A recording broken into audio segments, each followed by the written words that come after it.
Selamünaleyküm gönül dostları.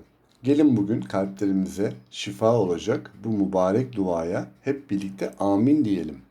Bundan 150 yıl kadar önce Anadolu'nun karlı dağlarına sırtını yaslamış küçük bir kasaba vardı.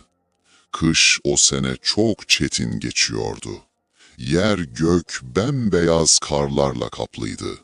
Çatıların saçaklarından sarkan buzlar mızrak gibi uzamıştı. Rüzgar sokaklarda ıslık çalarak geziyor, insanın yüzünü bıçak gibi kesiyordu.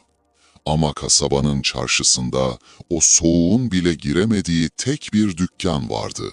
Burası Demirci Halil'in dükkanıydı. İçerisi çok sıcaktı. Kömür kokusu ter kokusuna karışmıştı. Ocağın körüğü her inip kalktığında ateş harlayıp yüzlere vuruyordu. Dükkanın ortasında dev gibi bir adam duruyordu. Demirci Halil. Elleri kürek gibiydi. Kolları yıllarca çekiç sallamaktan kütük gibi kalınlaşmıştı. Yüzü ise kömür karasıydı.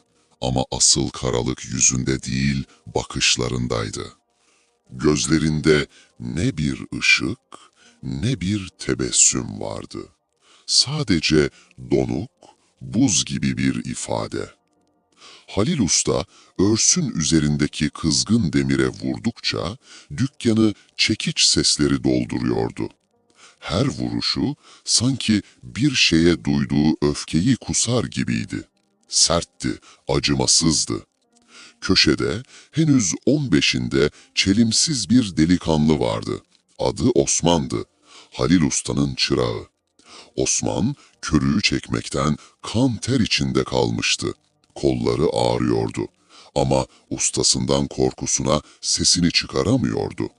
Arada bir göz ucuyla kapıdan dışarı yağan kara bakıyor, sonra tekrar işine dönüyordu. O gün kasabada farklı bir telaş vardı. Günlerden mübarek Miraç kandiliydi. Sokaktan geçenler birbirine selam veriyor, kandiliniz mübarek olsun diyorlardı. Caminin minaresinden okunan ikindi ezanı rüzgarın sesine karışıp dükkana kadar gelmişti. O gün kasabada farklı bir telaş vardı. Günlerden mübarek Miraç kandiliydi. Sokaktan geçenler birbirine selam veriyor, kandiliniz mübarek olsun diyorlardı. Caminin minaresinden okunan ikindi ezanı rüzgarın sesine karışıp dükkana kadar gelmişti. Osman ezan sesini duyunca durdu. Elini körükten çekti. Ustasının yüzüne çekinerek baktı. "Usta," dedi titrek bir sesle. "Ezan okundu, izin versen de bugün kandil. Camiye gitsem, sonra da anamın yanına." Halil Usta, elindeki çekici örsün üzerine sertçe bıraktı. Ses öyle bir yankılandı ki Osman yerinden sıçradı. Halil yavaşça başını çevirdi. O kapkara gözlerini çırağına dikti. "Kandilmiş," diye mırıldandı. Sesi demirin demire sürtmesi gibi gıcırtılıydı. "Karnını kandil mi doyuruyor senin Osman? Şu masadaki ekmeği camideki hoca mı veriyor sana?" Osman başını öne eğdi. "Yok usta, sen veriyorsun ama aması yok," diye gürledi Halil. "Bu demir tavındayken dövülür. İşimiz bitmedi. Siparişler yarına yetişecek. Elin oğlu dua ederken biz çalışacağız. Çalışacağız ki kursağımızdan sıcak lokma geçsin. Hadi asıl körüye." Osman'ın gözleri doldu ama bir şey diyemedi. Tekrar körüğün ipine sarıldı. Halil Usta aslında kötü bir adam değildi. En azından eskiden böyle değildi. Kasabanın en güler yüzlü, en yardımsever adamıydı. Camide en ön safta o olurdu. Fakirin, fukaranın işini para almadan yapardı. Ama sonra bir şey olmuştu. Ocağın ateşi yüzüne vururken Halil Usta dalıp gitti. Çekici havada asılı kaldı bir an. Dışarıdan camiden gelen sala sesi duyuldu. "Es-salatu vesselamu aleyk." Bu ses Halil'in içindeki o eski yarayı kanattı. Dişlerini sıktı. O kadar çok sıktı ki şakaklarındaki damarlar belirginleşti. "Susun," dedi içinden. "Susun artık." Kulağını o sese tıkamak istedi. Çekici, daha hızlı, daha sert vurmaya başladı demire. Sanki o sesi, o ilahi daveti çekicinin sesleriyle bastırmak istiyordu. "Benim işim var," diyordu kendi kendine. "Benim duayla işim kalmadı. Benim işim bu demirle, bu ateşle." Ama ne kadar sert vursa da ezan sesi, sala sesi, kar taneleri gibi süzülüp dükkanın çatlaklarından içeri giriyordu. O ses ona unuttuğu, daha doğrusu unutmaya çalıştığı o acı günü hatırlatıyordu. Hava kararmaya yüz tutmuştu. Dükkanın içi ocağın kızıl ışığıyla aydınlanıyordu sadece. Halil son bir işi kalmış gibi hırsla çalışıyordu. Ama yorulmuştu.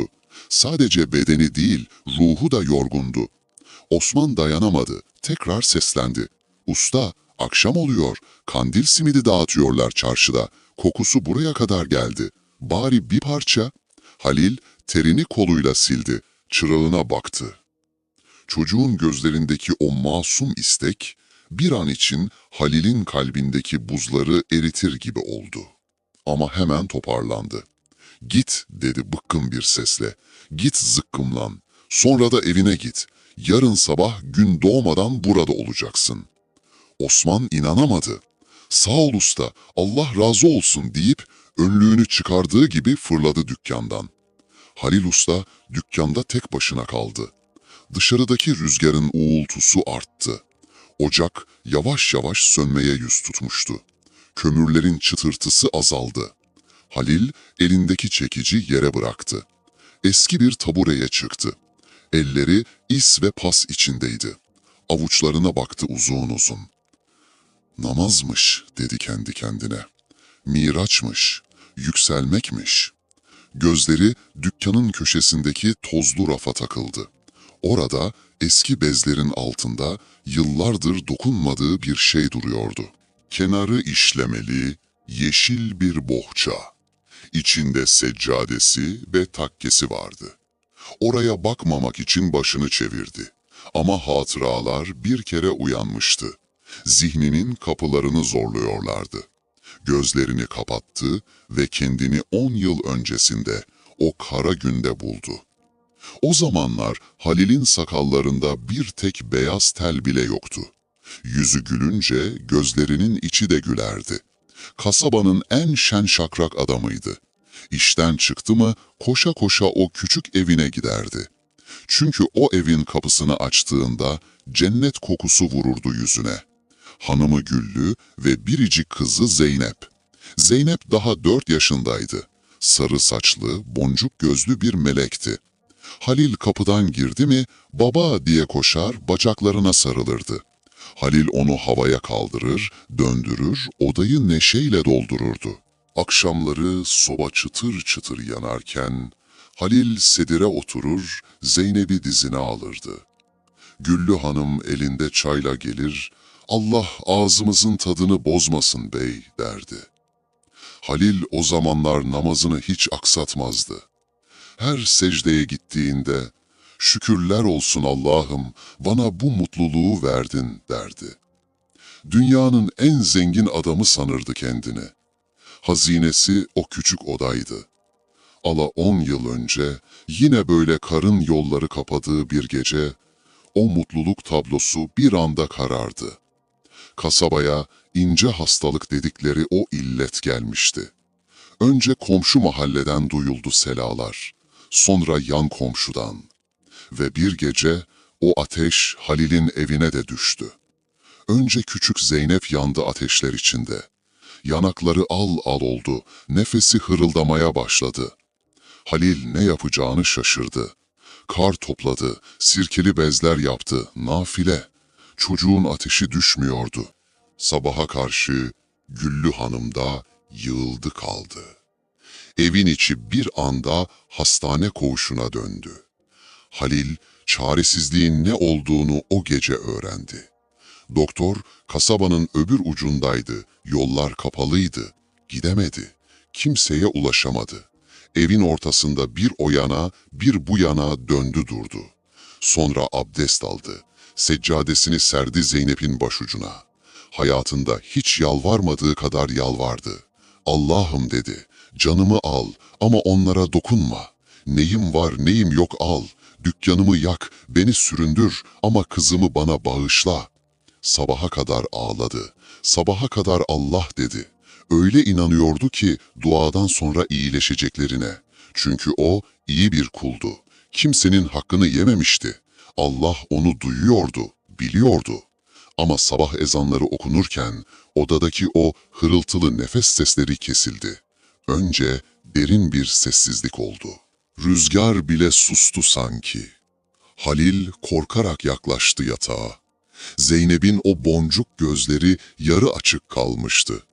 Elini tuttu, buz gibiydi. Annesinin kucağına sığınmış, oracıkta ruhunu teslim etmişti. Güllü Hanım da kızına sarılmış, son nefesini vermişti. Halil o an dondu kaldı. Ne ağlayabildi, ne bağırabildi. Sadece baktı. Sonra başını çevirdi, yerde serili duran seccadeye baktı. Dizlerinin üzerindeki ıslaklık daha kurumamıştı. İçinde bir şeyler koptu o an. Cam gibi kırıldı. Cenaze günü kasabanın imamı omzuna elini koyup teselli etmek istedi. "Halil evladım," dedi hoca. "Takdiri ilahi böyleymiş. Veren de o, alan da o. Sabret, mükafatın cennet olur. İmtihan bu." Halil, hocanın elini omzundan sertçe itti. Gözleri kan çanağıydı. "İmtihan mı?" dedi hırıltılı bir sesle. "Benim körpe kızımdan ne istedi bu imtihan? Ben sabaha kadar yalvardım hocam. Duyulmadı mı sesim? Hani kabul olurdu dualar?" Hoca başını öne eğdi, bir şey diyemedi. Acı tazeydi, söz fayda etmezdi. O akşam eve döndüğünde ev mezar gibi sessizdi. Duvarda asılı duran tesbihi gördü. Kopardı, taneleri yere saçıldı. Sonra o seccadeyi aldı, hırsla dürdü, büktü. Yeşil bir bohçaya sardı. "Bitti," dedi. "Madem sesim duyulmuyor, madem en sevdiklerimi aldı, ben de küstüm." O bohçayı dükkana götürdü. En üst rafa, elinin uzanamayacağı, gözünün görmeyeceği o yere fırlattı attı. Bir daha o baş secdeye gitmeyecek diye yemin etti kendi kendine. İşte o günden sonra Halil, demirci Halil oldu. Kalbi de dövdüğü demirler gibi sertleşti, soğudu. İbadeti bıraktı, cumaya gitmez oldu. Biri Allah rızası için dese, yüzünü çevirdi. Kendini işine verdi sadece. Sabah gün doğmadan dükkana giriyor, yatsıdan sonra çıkıyordu. Düşünmemek için, hatırlamamak için, o geceki çaresizliğini unutmak için durmadan çalışıyordu. Yıllar böyle geçti. Saçlarına aklar düştü, beli büküldü ama inadı kırılmadı. Halil Usta gözlerini açtı. Dükkanın içi buz gibi olmuştu. Soba sönmek üzereydi. Geçmişin hayali gözünün önünden silindi ama acısı göğsünün ortasında, tam kalbinin üzerinde bir yumru gibi duruyordu. Derin bir iç çekti. Ciğerlerine dolan o soğuk hava onu kendine getirdi. Ayağa kalktı. Eklemleri kütür dedi. "Geçti," dedi kendi kendine. "Bitti gitti." Dükkanın kapısına yöneldi. Kapatıp eve, o soğuk, o sessiz eve gidecekti yine. Her zamanki gibi yatağına uzanıp tavanı seyrederek uyumaya çalışacaktı.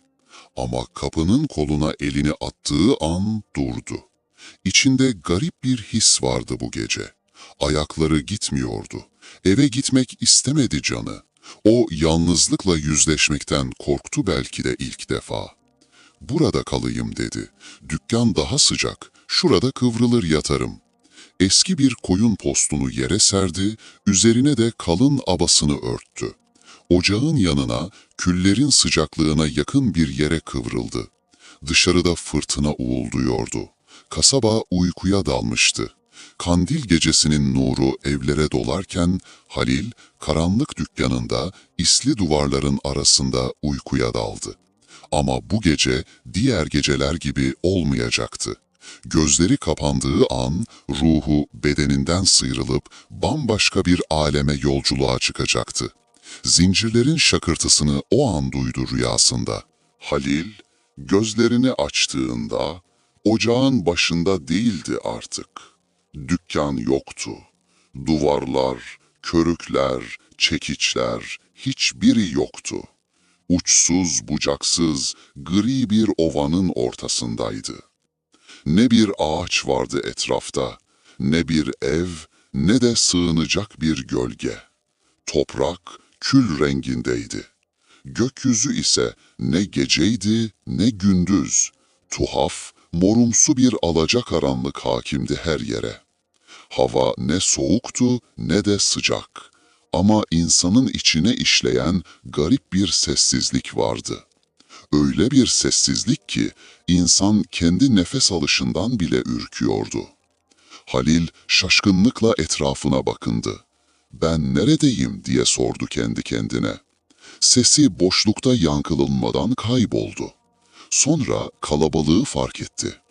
İleride, ufuk çizgisinde binlerce, belki 10 binlerce insan vardı. Hepsi aynı yöne doğru gidiyordu. Sanki görünmez bir nehir akıyordu o gri topraklarda. İnsan seli, başını öne eğmiş, sessizce yürüyordu. Halil de onlara katılmak istedi. İçinden bir ses, "Oraya gitmelisin, kurtuluş orada," diyordu. İleride, çok uzaklarda, gökyüzünü delen muazzam bir ışık sütunu görünüyordu. O ışık yerle göğü birleştiriyordu. Herkes o ışığa varmaya çalışıyordu. Halil, "Durmak olmaz, ben de gideyim," dedi. Sağ ayağını kaldırmak için hamle yaptı ama yapamadı. Ayağı yerden kesilmedi. Toprağa çakılmış gibiydi. Aşağıya baktı ve kanı dondu. Ayak bileklerinde her biri kol kalınlığında kapkara demirden zincirler vardı. Bu zincirler öyle uzundu ki uçları arkadaki karanlığın içinde kayboluyordu. Halil bir demirciydi. Demiri tanırdı. Bir bakışta anlardı o demirin cinsini. Bu demir başkaydı. Paslıydı, kirliydi ve üzerinde garip bir sıcaklık vardı. Sanki yıllardır sönmeyen bir ateşin içinde dövülmüş gibiydi. "Bu ne?" diye bağırdı. Eğildi, elleriyle zincirlere asıldı. O eller ki kızgın demiri hamur gibi bükerdi. O kollar ki en ağır balyozları kuş tüyü gibi kaldırırdı. Halil asıldı, ıkındı, dişlerini sıktı. "Kop!" diye haykırdı. "Kop artık!" Ama zincir kımıldamadı bile. Aksine o çektikçe demir halkalar etine daha çok battı. Canı yandı. Bu zincirler onun dükkanında yaptığı zincirlere benzemiyordu. Bunlar maddeden yapılmamıştı sanki. Bunlar öfkeden, inattan, kibirden ve küskünlükten yapılmıştı. Halil ter içinde kaldı, doğruldu, etrafına tekrar baktı. O sırada yanından geçenleri daha net görmeye başladı. Tanıdık yüzler vardı aralarında. İşte kasap Rüstem geçiyordu. Yüzü nurlanmış, hafifçe tebessüm ederek yürüyordu. Adımları o kadar hafifti ki sanki toprağa basmıyor, üzerinde süzülüyordu. Sonra komşu mahallenin bakkalı Hüseyin amca geçti. O yaşlı, bastonla zor yürüyen adam gitmiş, yerine dimdik genç bir delikanlı gelmişti. Halil onlara seslenmek istedi. "Rüstem, Hüseyin amca, bana yardım edin, şu zincirleri çıkarın," diyecekti. Ama dili dönmedi. Ağzını açtı, sesi çıkmadı. Görünmez bir el boğazını sıkıyordu. O sırada kalbini sızlatan birini gördü. Çırağı Osman. Daha birkaç saat önce karnını kandil mi doyuruyor diye azarladığı, kalbini kırdığı o yetim çocuk. Osman o kalabalığın en önündeydi. Üzerindeki o yamalı, isli iş kıyafetleri gitmiş, yerine bembeyaz, tertemiz bir entari gelmişti. Yüzü ayın 14'ü gibi parlıyordu. Osman yürümüyordu adeta, uçuyordu. O kadar hafifti. Ne bir yükü vardı omuzlarında, ne de ayağında bir bağ. Halil'in içi gitti. "Osman!" diye inledi bu sefer, sesi duyuldu. "Osman, beni bekle!" Osman durdu. Yavaşça başını çevirdi. Ustasını gördü. Ama yüzünde ne bir korku ne de bir kızgınlık vardı. Sadece derin bir hüzün vardı. Ustasının ayaklarındaki o kapkara zincirlere baktı. Sonra ustasının gözlerine. Dudakları kımıldadı ama sesi gelmedi. İşaret parmağıyla ilerideki o büyük ışığı gösterdi. Sonra önüne döndü ve o nur seline karışıp gitti. Halil tek başına kalmıştı. Herkes gidiyor, o kalıyordu. Herkes hafifliyor, o ağırlaşıyordu. O an anladı ki bu zincirler onu sadece olduğu yere bağlamıyordu. Onu aşağıya, yerin dibine doğru çekiyordu. Yer sarsılmaya başladı. Bastığı toprak yumuşadı. Bataklık gibi onu içine çekmeye başladı. Zincirler sanki canlıymış gibi aşağıdan asıldıkça asılıyordu. "Hayır," dedi Halil, "beni alamazsınız, ben güçlüyüm." Tüm gücünü topladı, damarlarındaki kan çekilene kadar zorladı kendini. Bir adım atmak istedi, sadece bir adım. O ağır zinciri sürükleyerek sağ ayağını bir karış ileri attı. Metalin o soğuk sesi yankılandı ovada. Her adımda tonlarca yük biniyordu sırtına. Nefesi kesiliyordu. "Neden?" diye ağladı. "Neden herkes kuş gibi giderken ben sürünüyorum? Neden bu demirler benim ayağımda?" Tam o sırada omzunda bir el hissetti. Soğuk değil, sıcak bir el. Babacan bir dokunuş. Halil irkilerek döndü. Yanında yüzü görünmeyen, beyazlara bürünmüş bir zat duruyordu. Adamın yüzü bir ışık halesiyle kaplıydı. Ama sesi Halil'in yüreğine işledi. "Yükün ağır evlat," dedi o zat. "Çünkü heybende taş taşıyorsun." Halil ağlamaklı bir sesle sordu. "Ne taşı, sen ne diyorsun? Ben demirciyim, yanımda ne çekiç var ne örs. Bu zincirler nereden geldi?" Zat parmağıyla Halil'in göğsünü işaret etti. "Demiri ateşte döversin, şekil verirsin Halil. Ama sen 10 yıldır kendi kalbini dövüyorsun. Ocağında demiri erittin ama kalbindeki buzu eritemedin. O zincirlerin her bir halkasını kendi ellerinle yaptın." Halil şaşırdı. "Ben mi yaptım?" "Evet," dedi zat. "Her namaz kılmama değişin bir halka oldu. Her Allah beni unuttu değişin bir kilit oldu. Her kibirlenişin, o yetim çırağı her azarlayışın bir ağırlık oldu. Şimdi o biriktirdiklerin ayağına dolandı.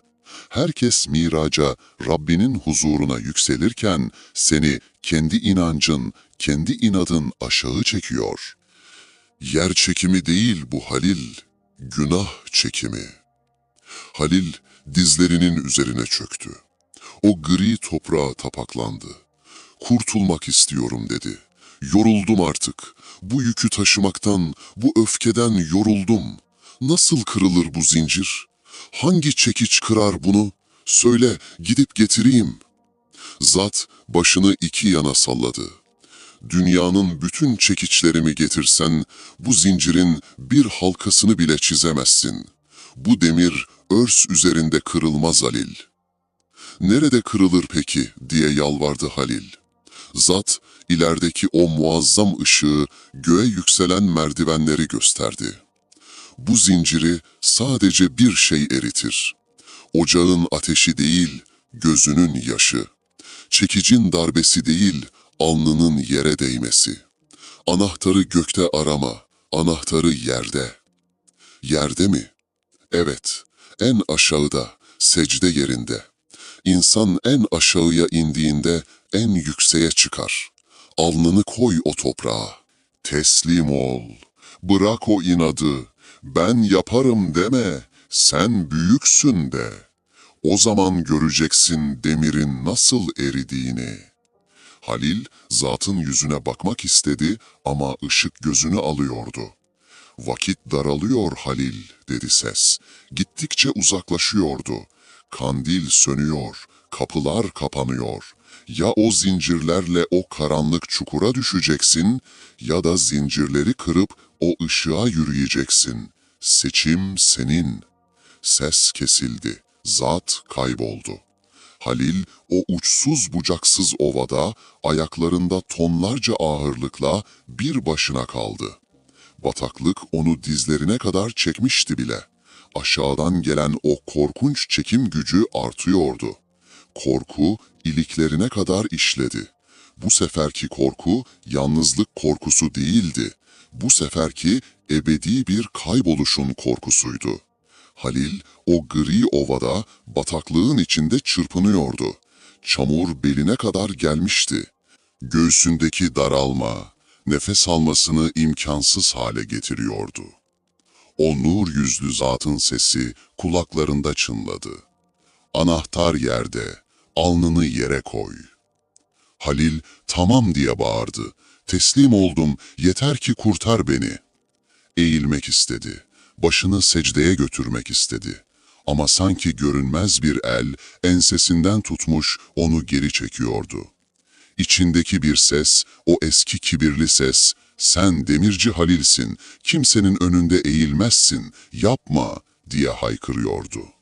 Nefsi son bir gayretle direniyordu. O anki mücadele, yıllarca örs başında verdiği mücadeleden daha çetindi. Demiri bükmek kolaydı ama nefsi bükmek ne zormuş. Bataklık göğsüne kadar yükseldi, boğulmak üzereydi. Halil son nefesiyle ciğerlerinin en derininden gelen bir feryatla bağırdı, Allah'ım! Ve o an sanki bir barajın kapakları açıldı. Halil kendini zorla, hırsla, aşkla yere attı. Dizleri çamura değdi.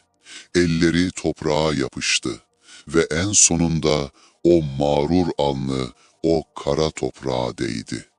Gök gürültüsü gibi bir ses duyuldu.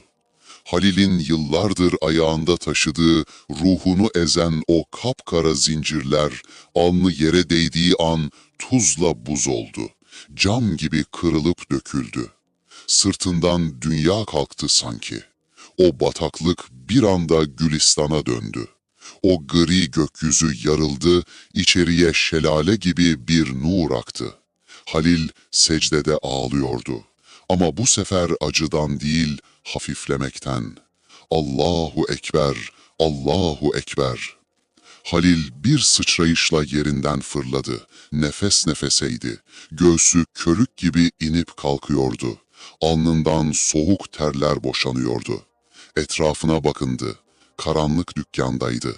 Sönmüş ocağın yanındaki koyun postunun üzerindeydi. Elleriyle bacaklarını yokladı. Zincir yoktu. Ayağı fırladı. Bacakları titriyordu ama o ağırlık gitmişti. Rüya bitmişti ama hissi o kadar gerçekti ki hala burnunda o gri toprağın kokusu, kulaklarında kırılan zincirlerin sesi vardı.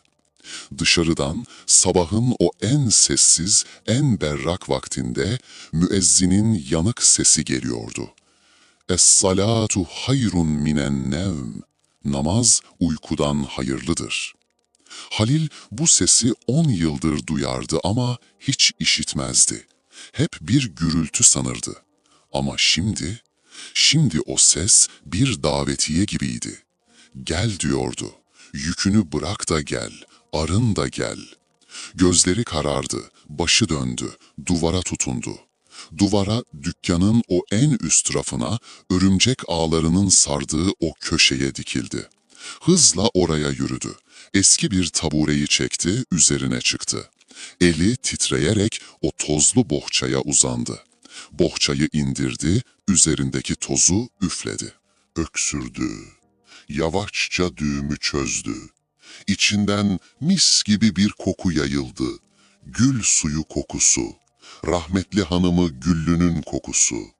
Yeşil seccadeyi çıkardı. Takkesini eline aldı. 10 yıl, dile kolay, 10 koca yıl bu bohça burada sahibini beklemişti, küsmemişti.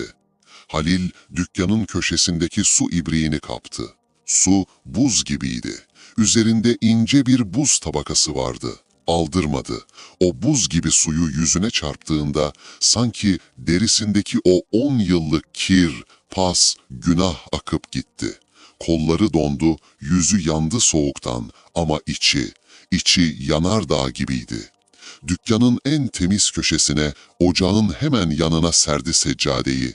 Yönünü kıbleye döndü, ellerini kulaklarına götürdü.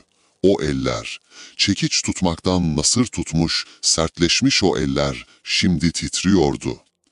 Allahu Ekber dedi. Sesi dükkanın duvarlarında yankılandı. Bu bir tekbir değil, bir imdat çığlığıydı. Ben geldim Rabbim, kaçtım, saklandım ama sonunda kapına geldim demekti. El bağladı, Fatiha'yı okumaya başladı. Dili sürçtü, kelimeler boğazında düğümlendi. Unutmuş muydu? Hayır, kalp hatırlıyordu. Rükûya eğildiğinde sırtındaki o görünmez dağların yuvarlandığını hissetti. Ve secde. Halil Usta rüyasındaki gibi ama bu sefer uyanıkken alnını o seccadeye koydu. Sübhane Rabbiyel Âlâ. Yüce Rabbim her türlü eksikten münezzehtir. İşte o an Halil'in gözyaşları seccadeyi ıslatmaya başladı. Hıçkırıklara boğuldu. O koca adam, o dağ gibi demirci, küçük bir çocuk gibi omuzları sarsıla sarsıla ağlıyordu. Her damla gözyaşıyla kalbindeki o 10 yıllık pas silindi. O katılık eridi. Affet diyebildi sadece. Affet, ben bilemedim. Ben taşıyamadım. Ne kadar kaldı o secdede bilinmez. Zaman durmuştu sanki. Miraç buydu işte. Göklere çıkmak için kanata gerek yoktu. Başını yere koyan ruhunu arşa değdiriyordu. Dükkanın kapısı gıcırtıyla açıldı. İçeriye soluk hava ve sabahın ilk ışıkları doldu. Gelen çırak Osman'dı. Osman elinde sefer tası, uykulu gözlerle içeri girdi. Usta, dükkanı erken mi açtın diyecekti ki sustu. Gördüğü manzara karşısında dili tutuldu. O huysuz, o sert, o Allah denince yüzünü çeviren ustası. Ocağın başında seccadenin üzerinde 2 büklüm olmuş secde ediyordu. Osman elinden sefer tası düştü. Tangır tungur sesler çıktı ama Halil Usta duymadı bile. O miracındaydı. O Rabbi ile konuşuyordu. Osman kapının eşiğine çöktü. Gözleri doldu. Güneş karlı dağların ardından doğup dükkanın penceresinden içeri süzüldü. Işık secdedeki Halil'in üzerine vurdu. Halil başını secdeden kaldırdı. Sağına selam verdi. Esselamu aleyküm ve rahmetullah. Soluna selam verdi. Esselamu aleyküm ve rahmetullah. Ellerini yüzüne sürdü. Sonra yavaşça doğruldu. Kapıda donup kalmış Osman'ı gördü. Halil'in yüzündeki o kömür karası ifade gitmişti. Gözlerinin altı şişmişti ağlamaktan ama yüzüne bir nur, bir yumuşaklık gelmişti. Sanki 10 yaş gençleşmişti. Osman korkarak, "Usta," dedi. Halil Usta yıllar sonra ilk kez o eski Halil gibi babacan bir tavırla gülümsedi. "Gel Osman," dedi. Sesi pamuk gibiydi. "Gel evlat, bugün dükkanı açmayacağız. Bugün bayramdır, bugün miraçtır." Sonra elini cebine attı, birkaç akçe çıkardı. "Git fırına, en sıcak kandil simitlerinden al. Sonra da ananın yanına git, elini öp, duasını al. Bugün sana tatil." Osman koşarak ustasının eline sarıldı, öptü. "Sen de gel usta, anam sana da dua eder." Halil, yaşlı gözlerle pencereden gökyüzüne, o sonsuz maviye baktı. "Ben duamı aldım evlat," dedi. "Ben en büyük kapıdan en büyük nasibimi aldım."